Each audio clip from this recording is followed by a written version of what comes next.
Cricket 18ನೇ ಆವೃತ್ತಿಯ Indian Premier League IPL ಟಿ20 ಕ್ರಿಕೆಟ್ ಟೂರ್ನಿಯ ಫೈನಲ್ ಪಂದ್ಯದಲ್ಲಿ ರಾಯಲ್ ಚಾಲೆಂಜರ್ಸ್ ಬೆಂಗಳೂರು ಮತ್ತು ಪಂಜಾಬ್ ಕಿಂಗ್ಸ್ ತಂಡಗಳು ಮುಖಾಮುಖಿಯಾಗಿದ್ದು ಟಾಸ್ ಗೆದ್ದ ಪಂಜಾಬ್ ಕಿಂಗ್ಸ್ ಫೀಲ್ಡಿಂಗ್ ಆಯ್ಕೆ ಮಾಡಿಕೊಂಡಿದೆ.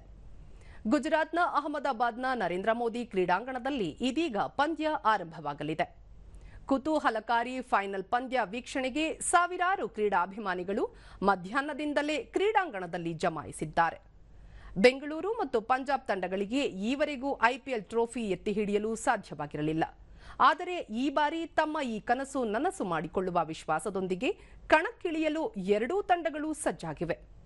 ತಮ್ಮ ತಂಡದ ಪರ ಪ್ರಶಸ್ತಿಯ ಬರ ನೀಗಿಸಲು ಬೆಂಗಳೂರು ತಂಡದ ನಾಯಕ ರಜತ್ ಪಾಟೀದಾರ್ ಹಾಗೂ ಪಂಜಾಬ್ ಕಿಂಗ್ಸ್ ತಂಡದ ನಾಯಕ ಶ್ರೇಯಸ್ ಅಯ್ಯರ್ ವಿಶೇಷ ರಣತಂತ್ರದೊಂದಿಗೆ ಸವಾಲು ಎದುರಿಸಲು ಮುಂದಾಗಿದ್ದಾರೆ.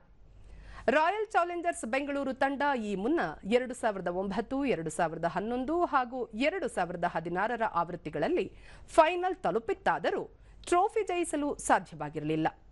ಇದೀಗ 4ನೇ ಬಾರಿ ಪ್ರಶಸ್ತಿ ಸುತ್ತು ಪ್ರವೇಶಿಸಿರುವ ಬೆಂಗಳೂರು ತಂಡಕ್ಕೆ ಈ ಬಾರಿ ಚಾಂಪಿಯನ್ ಆಗುವ ಅವಕಾಶ ಹೆಚ್ಚಿದೆ. ಇಂದಿನ ಪಂದ್ಯಕ್ಕೆ ಮಳೆ ಅಡ್ಡಿಪಡಿಸುವ ಸಾಧ್ಯತೆಯೂ ಇದೆ. ಒಂದು ವೇಳೆ ಮಳೆಯಿಂದಾಗಿ ಆಟ ರದ್ದಾದರೆ ನಾಳೆ ಮೀಸಲು ದಿನಕ್ಕೆ ಮುಂದೂಡಲಾಗುತ್ತದೆ.